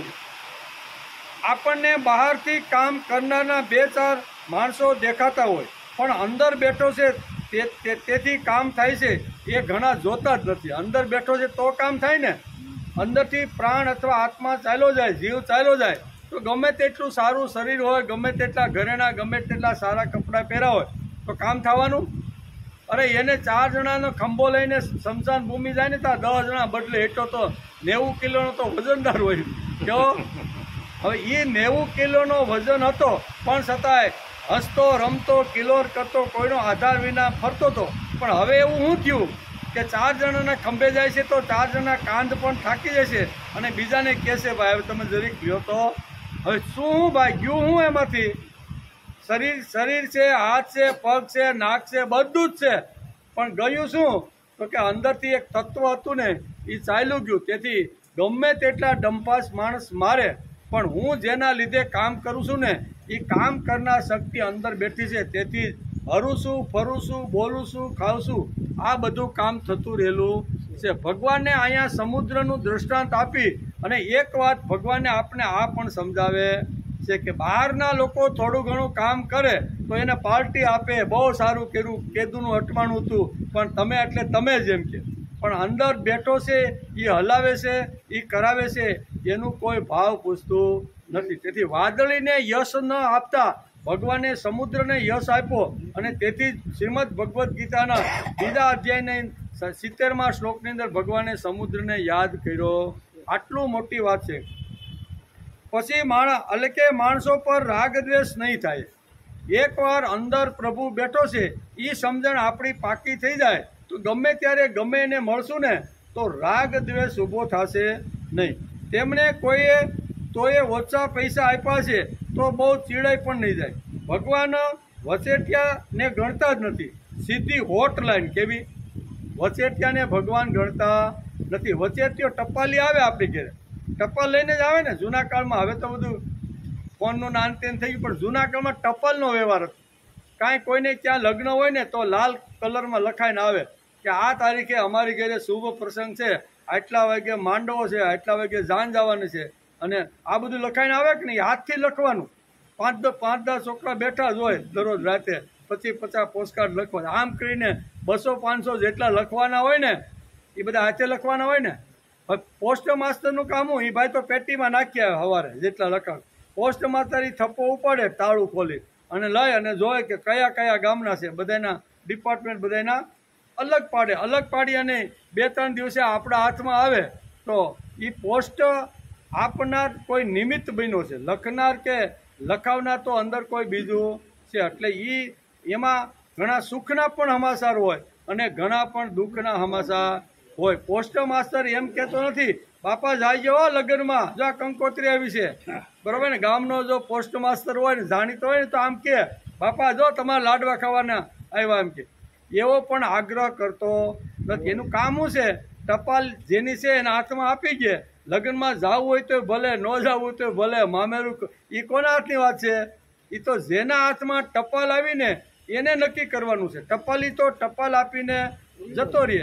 બીજે દિવસે કોઈ વળી બીજી ટપાલ આવે, એમાં લખ્યું હતું કે તમારા વેવાય, છોકરો લખે કે તમારા વેવાય આવી રીતના 90 વર્ષની ઉંમરે અસ્યુત્તમ કે એનું પાણી ઢોળ અને આવી રીતની બધી ક્રિયાઓ આ તારીખે રાખી છે. ટપાલી આવે એ ટપાલ આપીને વયો જાય. એમ કે નાના બાપા જાય જાઓ પાણી ઢોળમાં, તમારા વેવાય હતા ને બહુ સારો પ્રેમ કરતા હતા. એને કહેવાની જરૂર, એનું કામ શું છે? ટપાલ આપવાનું. પછી પાલન કરવું નહીં કરવું એ કોનું? એમાં કે છે કે ભગવાનની વચ્ચે કોઈ વચેટિયો છે જ નહીં, ડાયરેક્ટ હોટ લાઈન. બરોબર, અહીં કે છે ભગવાન વચેટિયાને ગણતા જ નથી, સીધી હોટ લાઈન થઈ જાય છે. તેથી જ ભગવાને ગીતામાં સમુદ્રને સીધો યાદ કર્યો, વચ્ચે કોઈ નહીં. ડાયરેક્ટ ભગવાને અહીંયા બીજા અધ્યાયના 70મા શ્લોકની અંદર ભગવાને સમુદ્રને યાદ કરી લીધો છે. તેથી સમુદ્રમાંથી સૂર્ય પાણી ખેંચે તો તેને દુઃખ નથી, અને વાદળ વરસે તો એને સુખ નથી. બધી જ નદીઓ આવે છે પણ એકાદ નદી ન આવે તો બહેન નર્મદા તું કેમ ન આવી? એમ સમુદ્ર કાંઈ બેનને ગોતવા માટે જતો નથી. તેમાં પૂછવા દરિયો કદી જતો નથી, અને જાય તો એનું દરિયાપણું ખલાસ થઈ જાય. આવી રીતનું પૂછવા માટે તો શું થાય? એનું દરિયાપણું ખલાસ થાય કે નહીં? દરિયાપણું. તેથી અહીં કહે છે સ્થિત પ્રજ્ઞનું મોટામાં મોટું જો કોઈ ઉદાહરણ હોય તો ભગવાન અહીં સમુદ્રનું આપ્યું છે. એમ કે કેમ બેન નર્મદા તું આવી નહીં? એમ કરી અને અહીંયા સમુદ્ર કાંઈ અમરકંટક સુધી અહીંથી 1600-1700 કિલોમીટર 2-3 રાજ્ય વિંધી અને સમુદ્ર કાંઈ બેનની તપાસ કરવા જતો નથી. તું કેમ ન આવી? નહીં, જેને આવવું હોય તે આવશે. એટલે કે દોડધામ શેની કરવાની? વધારે આવે તો હરકાઈ ન જવું, અને ઓછી નદીઓ આવે તો મુંજાઈ જવાનું. બધી ભરચક નદીઓ આવે તો બહુ વાંધો નહીં, એનો પણ સ્વીકાર.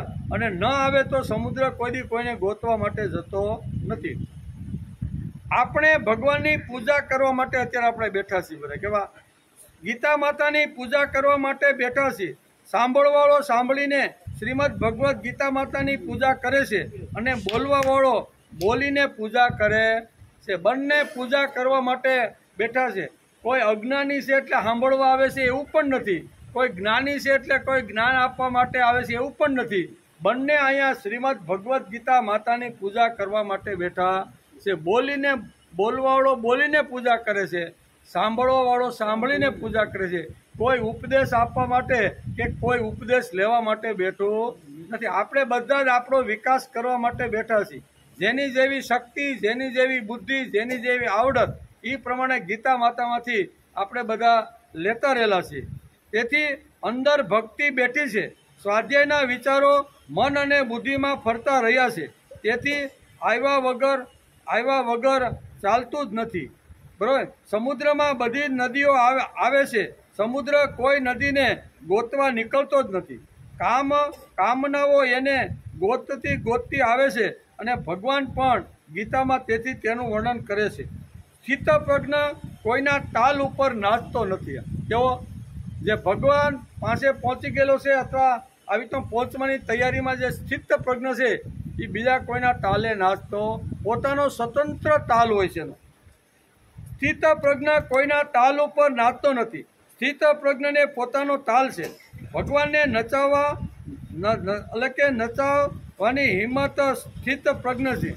સ્થિતપ્રજ્ઞની ભગવાનને નચાવવાની પણ હિંમત છે. તે કામના તેમને શું નચાવે? ભગવાનને જે નચાવી શકે એને કામનાઓ શું નચાવી શકે? હાથમાં જ્યારે ઘણીવાર નામદેવ જેવા સંત છે કે અથવા નરસિંહ જેવા મહેતા જેવા સંતો છે, એ હાથમાં કરતાલ કે આવી રીતનો લે ને અને ભગવાનનું આવી રીતનું તાલ એની સાથે મેળવીને કીર્તન શરૂ કરે ને તો ભગવાન આવી સામે ડોલવા માંડે. આવું નામદેવ આટલી ટોચની કક્ષાએ પહોંચેલા સંત હતા. નામદેવને એમ થાય કે હવે મારે ભગવાનને યાદ કરવા છે અને મારી સામે ભગવાનને નચાવવા છે, એટલે હાથમાં કડતાલ લે અને કીર્તન શરૂ કરે ને તો 5 મિનિટમાં આ દ્વારકાવાળો કાળિયો આવી અને એની સામે નાચવા. આ તાકાત સ્થિતપ્રજ્ઞની છે. આવી સ્થિતપ્રજ્ઞ જે ભગવાનને નચાવી શકે એને કામના અને વાસના કાંઈ નચાવે? ભગવાનને જે નચાવી શકે આટલી ટોચની સ્થિતિ ઉપર જે પહોંચેલો સ્થિતપ્રજ્ઞ છે એને કામના કોઈ દી નચાવી શકે નહીં. આપણને નાની નાની કામનાઓ નચાવે. ખાસ તો મોબાઈલ બહુ નચાવે. આપણે જો મોબાઈલ નચાવવાનું જબરજસ્ત કામ અત્યારે કળિયુગમાં કરે છે. આપણને નાની નાની કામનાઓ નચાવે છે. અને સ્થિતપ્રજ્ઞ સિદ્ધ પુરુષો, યોગી પુરુષો ભગવાનને નચાવી શકે છે. આને સ્થિતપ્રજ્ઞ કહેવામાં. ભગવાનને કે ભગવાન તમે એવા જ કામ કરે, એવો જ વિચાર કરે, એવું જ આવી રીતની પ્રવૃત્તિ અને બધું કરે તો ભગવાનને આવ્યા વગર છૂટકો, બોલાવ્યા વગર અને કીધા વગર આવે કે ન આવે? ઘણા બધાના ચરિત્રો, સંતોના ચરિત્રો આપણે વાંચીએ છીએ. ઘણા બધા ચરિત્રો એવા છે કે ભગવાનને અહીંયા સંતોએ ભક્તોએ બોલાવ્યા નથી, પણ ભક્ત મારો અગવડમાં છે ને એ ભગવાનને ખબર જ હોય એટલે ભગવાન આવીને ત્યાં કામ કરવા માટે ઊભા રહી જાય છે. તેથી અહીંયા કહે છે કે આપણને નાની નાની વાતમાં કામના હોય છે. ભગવાનમાં એટલે કે ભાગવતની અંદર એક શ્લોક લખ્યો છે. એનો આપણે જ્યારે ભાગવતનો અભ્યાસ કરતા હતા ત્યારે એની અંદર એ શ્લોક આજે પણ આપણે રોજ એનું પારાયણ કરીશું. રોજ એ ભાગવતનો શ્લોક છે, સ્કંદ 1, અધ્યાય 2 અને શ્લોક નંબર 4. આ ભાગવતની અંદર આ શ્લોક વેદ વ્યાસે લખ્યો છે. શું લખ્યું છે? નારાયણમ નમસ્કૃત્યમ નરં ચૈવ નરોત્તમં દેવીમ સરસ્વતી વ્યાસમ તતો જય મુદીરયેત. આ ભાગવતનો શ્લોક છે. એ વેદ વ્યાસે બહુ સરસ રીતે આપને સમજાવવાનો પ્રયત્ન કર્યો છે. પહેલા સ્કંદના 2 અધ્યાયની અંદર 4થા શ્લોકની અંદર નારાયણમ નમસ્કૃત્યમ નરં ચૈવ નરોત્તમમ દેવી સરસ્વતી વ્યાસમ તતો જય મુદે.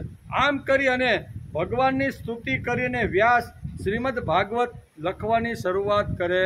એ શ્લોક આ છે એમ કે હું નારાયણને નમસ્કાર કરું છું.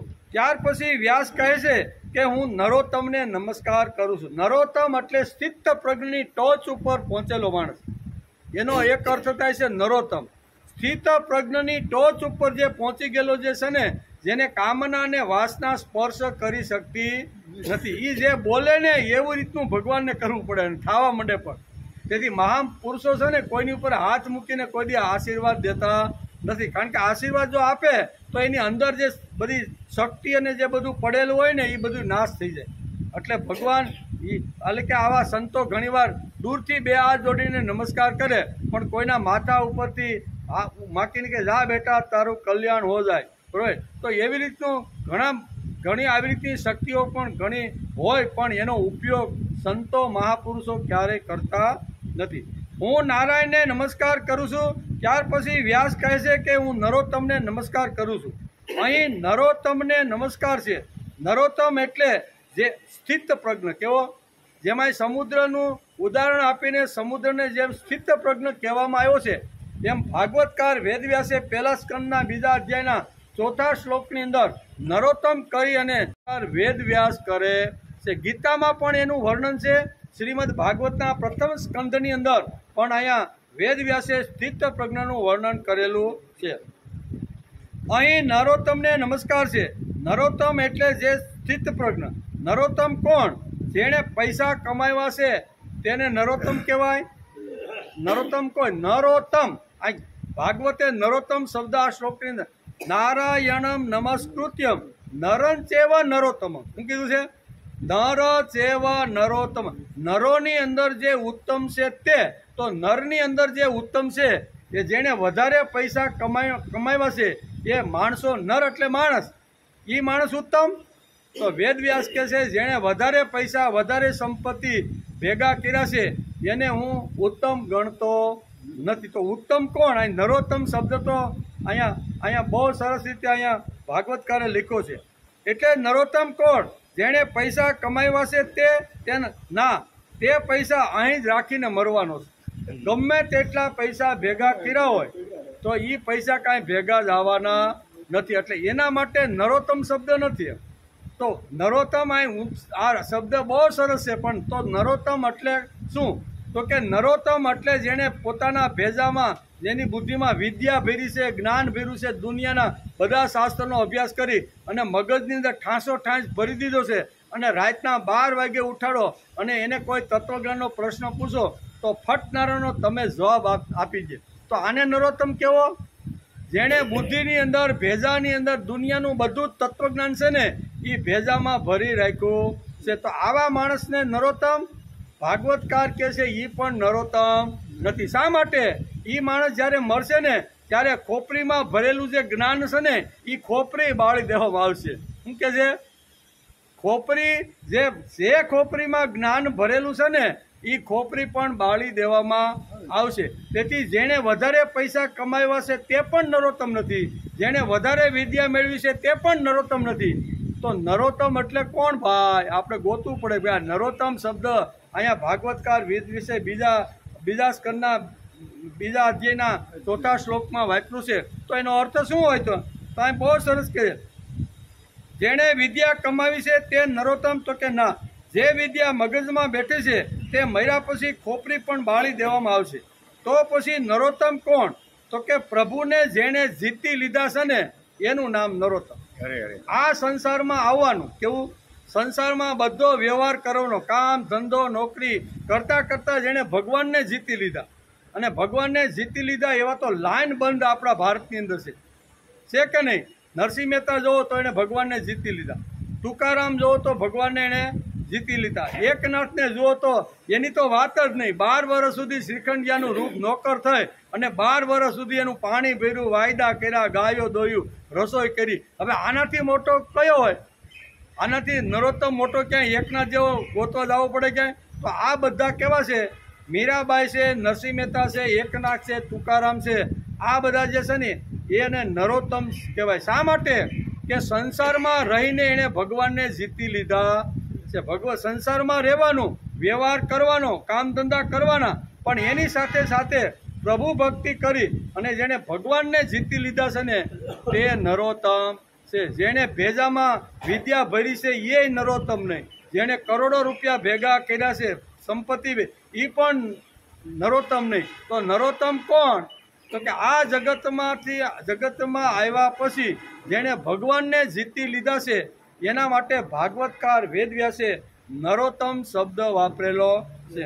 તેથી તો પછી નરોત્તમ કોણ? તો કે પ્રભુને જેણે જીતી લીધા છે તે નરોત્તમ. આ સંસારમાં આવીને જેમણે પ્રભુને જીતી લીધા છે, સંસાર કરતાં કરતાં ગૃહસ્થ કરતાં કરતાં જેણે ઉત્તમ જીવન જીવી અને ભગવાનને પણ જેણે જીતી લીધા છે ને, એ આ જગતની અંદર બધા કેવા છે? નરોત્તમ. એટલે આપણા મગજમાંથી આવ્યું કે જેણે વધારે વિદ્યા કમાવી, સારી કથા કરે છે, બહુ બોલ કરે છે, એ નરોત્તમ. એ નરો નહીં, પણ જેણે ભગવાનને જીતી લીધા, ભગવાનને કડે કરી લીધા અને ભગવાન જ્યારે જેવી રીતના બોલાવે એ કામ કરવા માંડે, બરોબર ને, તો એને નરોત્તમ કહેવામાં આવે છે. જે સ્થિત પ્રજ્ઞે પ્રભુને જીતી લીધા તે કેટલો મહાન હશે. જેણે ભગવાનને જીતી લીધા એ જીવ કેટલો ભાગ્યશાળી અને મહાન હશે. તેણે નિષ્કામ ભગવાનને સકામ બનાવી દીધા. ભગવાન કેવા છે? એને કઈ કામના કે વાસના કે કોઈ વસ્તુ છે ને હિસાબ કંઈ નથી. આવા ભગવાનને પણ જેણે જીતી લીધા છે એના માટે સ્થિત પ્રજ્ઞ અને નરોત્તમ શબ્દ વપરાય છે. તેથી કામી શબ્દ શ્રીમદ ભગવદ્ ગીતાની અંદર ભગવાને આ શબ્દ વાપર્યો છે. અમે ભગવાન પાસે જશું, પણ ભગવાનને અમને મળવાની ઉત્સુકતા છે. આપણને તો બધાને ઉત્સુકતા હોય કે આપણે ભગવાન પાસે જઈએ, ભગવાનને મળીએ, ભગવાનના લાડકા થાય, પણ ભગવાનને આપણા પ્રત્યે આકર્ષણ છે? એકાબીજાને જો આકર્ષણ હોય તો જ મિલન થાય, બરોબર. ભક્તને ભગવાનને, ભક્તને એમ થાય કે મારો દીકરો, મારો ભગવાન જે છે ને એ મને ચલાવે છે, સંભાળે છે, બધું જ કરે, એમ વિચાર કરતો કરતો હજારો લોકોના જીવનમાં ભગવાનની વાતો ઊભી કરીને જ્યારે ભગવાન પાસે જાય ત્યારે ભગવાનને પણ ગલગલિયા થાય, ભગવાનને પણ ગલગલિયા થાય અને જીવને પણ ગલગલિયા થાય. જીવને મળવાનો આનંદ છે અને ભગવાન પાસે જે આવી રીતનો અણઘડ જીવ મેં મોકલ્યો હતો એ પવિત્ર થઈને મારી પાસે નરમાંથી નારાયણ, જીવમાંથી શિવ અને શિવમાંથી આવી રીતનો થઈને મારી પાસે આવ્યો છે. આ બંનેને જો તાલાવાલી હોય તો જ એને મિલનનો અર્થ છે. હનુમાનને તાલાવાલી હોય અને રામને જો તાલાવાલી ન હોય તો હનુમાનને રામનું મિલન થાય ખરું?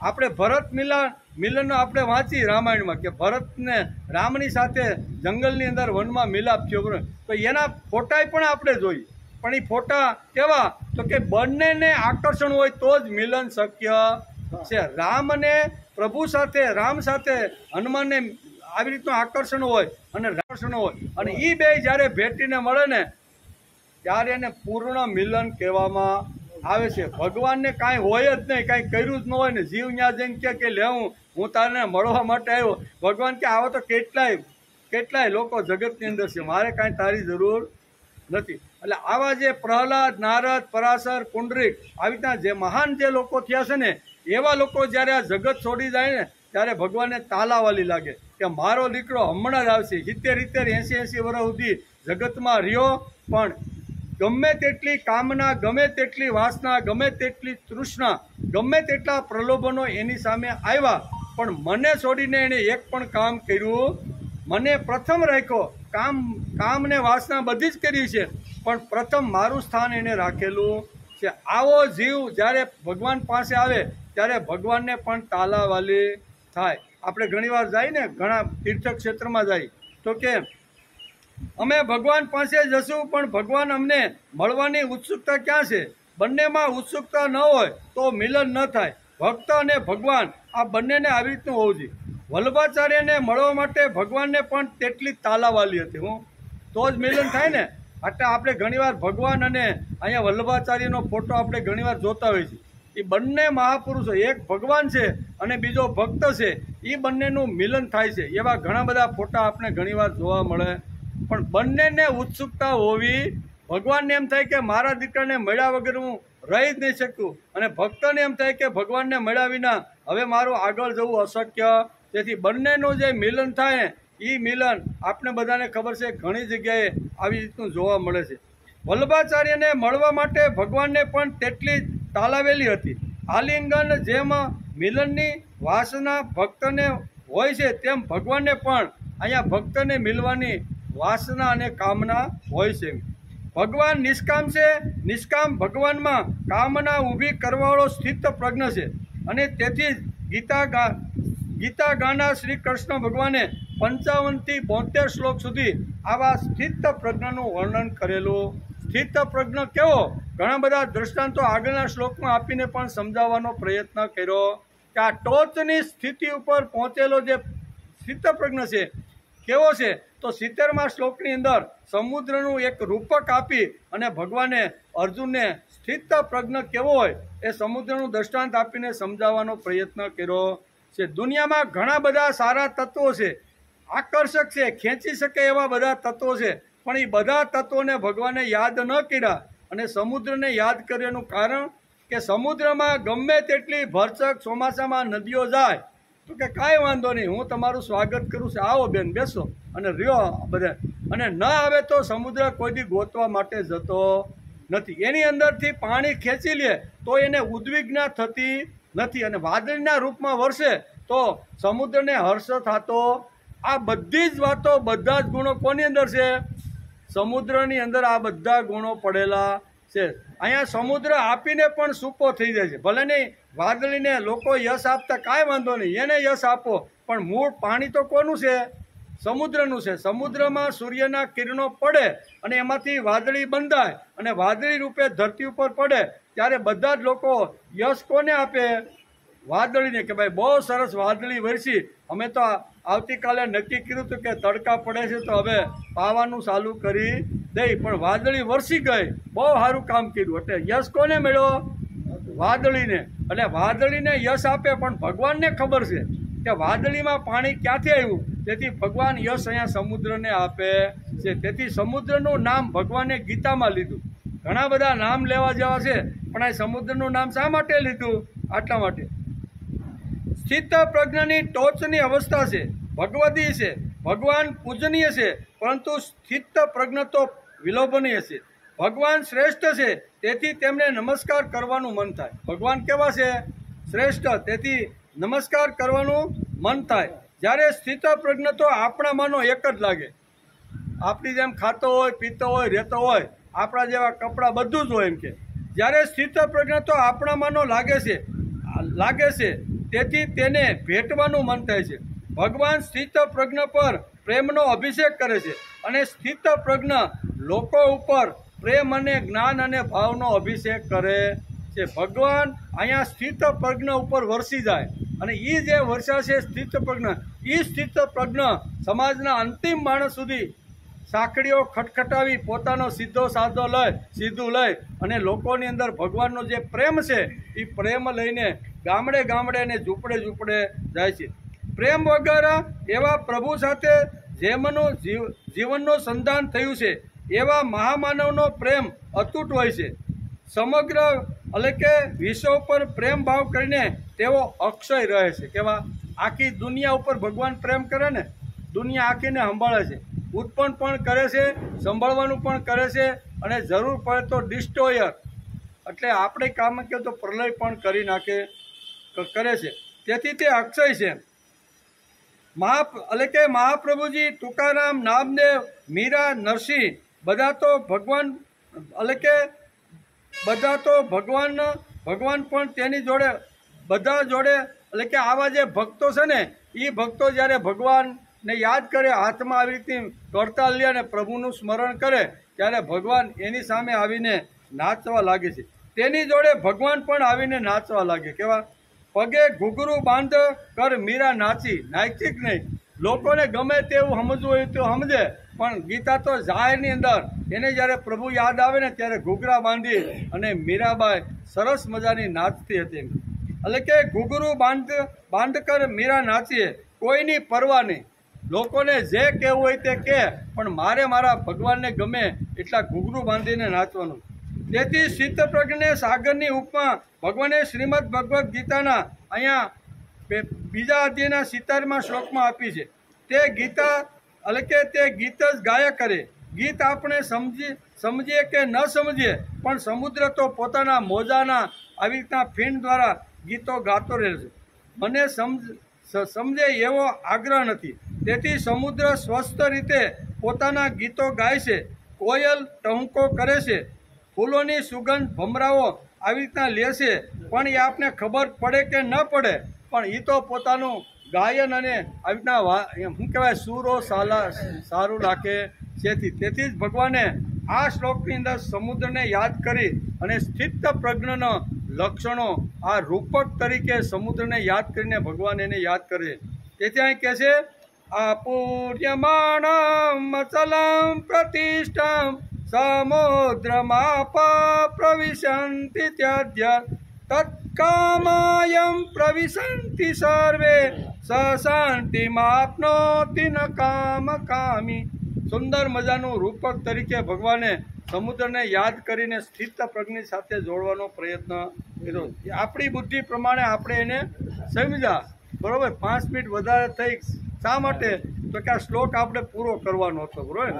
તેથી આવતીકાલે આપણે આવશું ત્યારે 71.